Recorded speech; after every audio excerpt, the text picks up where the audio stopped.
दक्षिण मुंबईतील बंडखोरी रोखण्यात भाजपला यश आहे।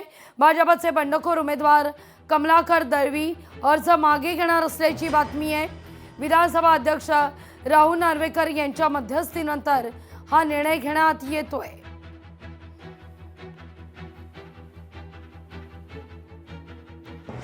या सगळ्याविषयी अधिक माहिती घेऊया आपले प्रतिनिधी चेतन ननावरे यांच्याकडून।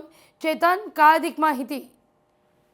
निश्चितच लागवी वॉर्ड क्रमांक 225 मधून नार्वेकर यांच्या वहिनी आणि माजी नगरसेविका हर्षिता नार्वेकर या भाजपकडून रिंगणामध्ये आहेत। तर त्यांच्या विरोधात मैत्रीपूर्ण लढतीमध्ये शिवसेनेकडून धनुष्यबाण चिन्हावरती सुजाता सानप सुद्धा लढत आहेत। मात्र याच ठिकाणी नाराज झालेले कमलाकर दळवी जे भाजपचे वरिष्ठ पदाधिकारी होते त्यांनी अपक्ष अर्ज दाखल केलेला होता। त्यामुळे हर्षिता नार्वेकर यांच्या विजयात कुठेतरी मोठी अडचण ही निर्माण झालेली होती। मात्र आता राहुल नार्वेकर यांनी मध्यस्थी केल्यानंतर कमलाकर दळवींनी अर्ज मागे घेण्याचा निर्णय घेतलेला आहे।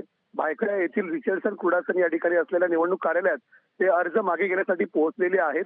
परिणामी आता वॉर्ड नंबर 225 मध्ये भाजप विरुद्ध शिवसेना अर्थात हर्षिता नार्वेकर विरुद्ध सुजाता सानप अशी थेट लढत आपल्याला पाहायला मिळणार आहे। लागवी चेतन, धन्यवाद तुम्ही दिलेल्या सविस्तर माहिती करता।